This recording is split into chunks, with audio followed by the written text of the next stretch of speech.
Guys, kini nga storya nato karon alang kini sa mga Kristohanon nga adunay integrity o integridad sa pagpangalagad. So dunay daghang Kristohanon karon guys nga wa pa gyud nila kasabti kung unsa ning integrity o integridad sa pagpangalagad.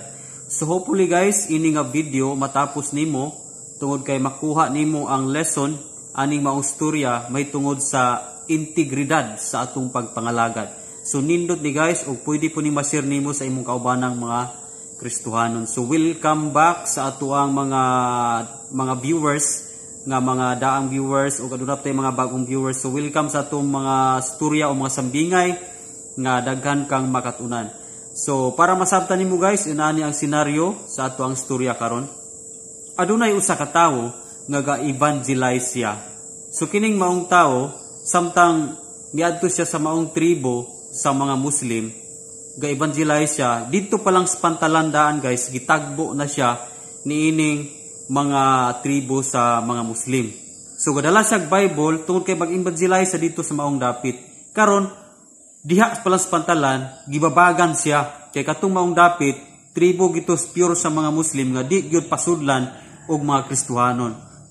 So kato siya nga Christian, aduna say integrity nga mo preach gyud sa mga Muslim. Kana bang wa siya kahadlok nga muwali sa mga Muslim. So miadto siya dito pa lang sa pantalan gipulungan na siya og liog. Pagkanaog gibakli dayon siya sa duha ka tawo dayon gikuha tong ilang master o dayon gipulungan siya og liog.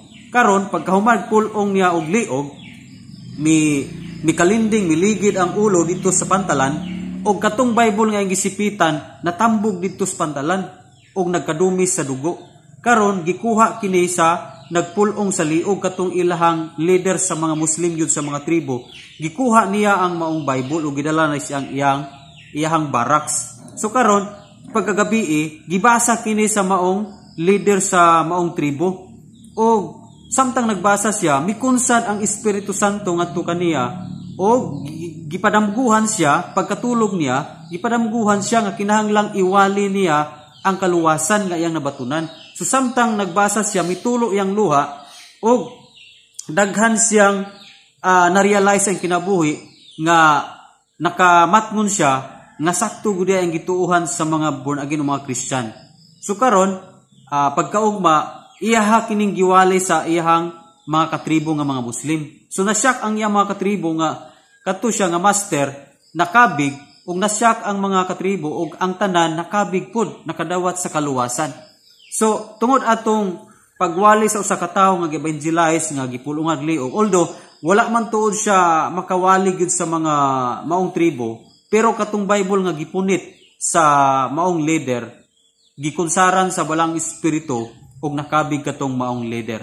So wala yung evangelize niya mismo ang Dios mo'y nagsulti kaniya pinaagi sa damgo ug naluwas siya ug ang tibuok tribo nga iyahang gidumalahan. So guys dinhi lang ta kutob sa maong istorya karon. So dinhi nato makuha o masulod ang pulong nga integrity sa pagpangalagad.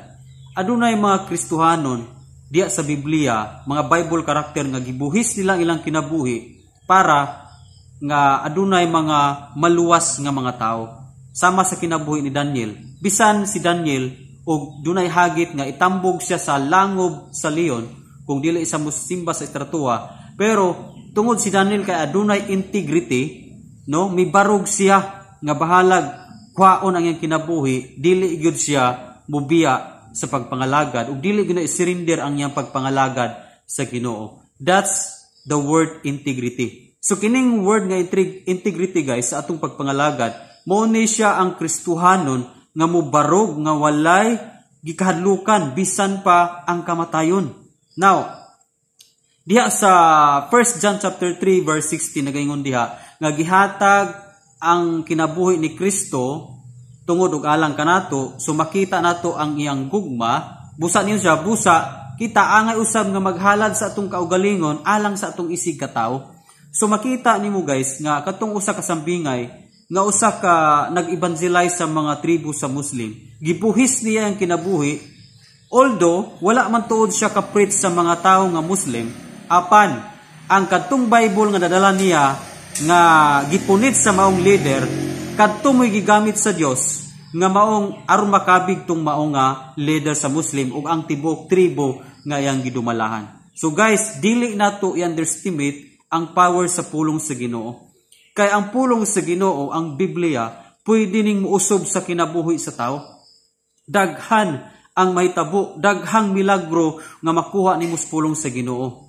Kung makita nimo nga dili man siguro makuha nimo sa pag-evangelize ang mga tao, di man siguro makuha nato sa sulti ang mga tao, pero kung ang Dios na mo gamit sa iyang pulong, maski nagkanang tawhana wala na evangelisi, kanang tawhana nibasa sa pulong sa Ginoo sa Biblia, adunay posibilidad kay atong Dios gamhanan nga kabigon ang maong tao ug siya mismo gamiton para maluwas pa ang ubang mga tao. So guys, ayaw kabalaki ang atong mga suod sa kinabuhi, mga pamilya ba nga wala pa gyud nangalagan hantud karon. Himuon nimo sa imong kinabuhi karon, dapat aduna kay integrity in living.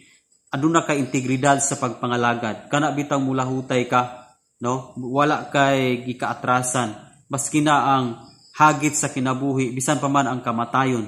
Daghan kayong mga Bible character nga gibuhis nila ang kinabuhi sa pagsangyaw aron nga daghan pa mga tao nga mga luwas. Samas kinabuhi ni Pablo, bisan magkaagi siya og mga kisinatian nga dili maayo, mga kahimtang, no? Waagi siya og kadagatan nga adunay grabing balod, no? Daghan kayong hagit, nagtreat kaniya, daghan kayong nagbahan nga mupatay ni Apostol Pablo, but still wala nawala si Apostol Pablo sa focus sa pagsangyaw. So kining integrity sa pagpangalagad, nindot kayo ni. Nga kana bita aduna tay tinguha nga musangyaw gyud ngadto sa mga tao. Kana bang aduna gyud tay passion nga ang mga tao makadungog sa pulong sa Ginoo. Kung naatanan nga karakter guys, grabe ang mahitabo. Dako kayong milagro tungod kay ang gidala nato nga pulong sa Dios mas powerful pa kaysa atua. So muna nga kinahanglan natong i-preach ang pulong sa Ginoo, kinahanglan natong iwali ug evangelize ang pulong sa Ginoo kay daghan mga tao nga nagahulat sa pulong sa Ginoo. Ug dili nato ma-underestimate ang gahom sa Ginoo kay pwede niyang kabigon ang tao maski na og dili nimo sangyawan. No, sa laing bahin ang atong Dios daghan kay pamaagi nga diin luwason niya ang tao. Kato atong sambingay karon, usa ra tos mga pamaagi sa Dios nga ang Bible nga gipunit sa maong leader, usas pamaagi sa Ginoo nga pagbasa sa maong leader nakabig siya, di ba? So aduna puy lain-lain pamaagi ang Dios nga sa pinaagi pud sa pagsangyaw nato, pinaagi pud sa pag-share nato sa pulong sa Ginoo. So ang gahom sa Ginoo nagkalain-lain mga misteryo kayo ang iyang pamaagi kung giunsa niya pagluwas ang tao. So sa atong kinabuhi, kung ikaw karon na Kristohanon, wala ka kabalo kung unsa ang gigamit sa Dios, kung giunsa ka pagkabig sa Ginoo, kung giunsa ka pagluwas sa Ginoo. Guys, paki-comment lang sa atong comment section kung sa unsang paagi pod nga ikaw nakabig o sa unsang paagi nga ikaw naluwas o nakabaton sa kinabuhing walay katapusan.